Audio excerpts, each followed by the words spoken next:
love that place. I love those people. My memory of Morley Safer is a wonderful one. But so when I think about this moment, I think two things. One is the legacy media is holding on by the skin of its teeth. There are a few people there who are able to survive. So when somebody, say 10 years younger than I am, 20 years younger than I am, thinks about how they got into it, they can still get into those places and they can still have jobs there to this day. But they're fragile, and their piece of the media pie is just shrinking or embattled and under siege. And after what's happening now between the White House and CBS, and now the New York Times is being sued, so there's that sense of a legacy that, people still talk about mainstream media as if that's this powerhouse juggernaut. And it's not what it was when that term was coined. If anything, they're almost like, I hate to say this, but they're almost like boutique media, right? Mm-hmm. So then you have that area.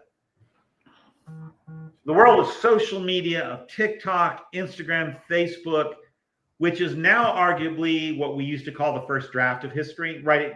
When I was a journalist coming up, we said we were writing the first draft of history. It was a common coinage. I can't take credit for it, but it was often said that that's what we're doing. We were the first ones on the scene at a fire. We were the first ones on the scene at the cops and courts every morning.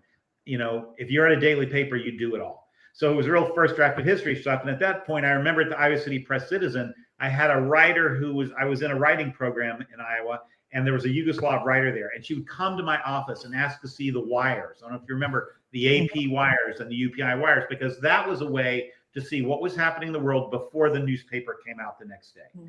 So now social media, from TikTok through Instagram to Facebook, wherever you are, that's the first draft of history. And it is chaotic and not easy to trust and shifts with the wind and is stratified by opinion and steeped in opinion and not easy to know whether you're looking at a real thing or a fake thing, a setup or not. That world is a lava flow. And, so for someone like me, if I were to think about, well, how do you responsibly into those waters? I never figured it out. And basically, I've left Twitter and I've left Facebook and Instagram, because for me, that it's a tainted source for information. The things I loved about it are the incidental fun things. And so, but nevertheless, if you're being serious about thinking through this problem, that's a whole area where people get their news, maybe where most people get their news.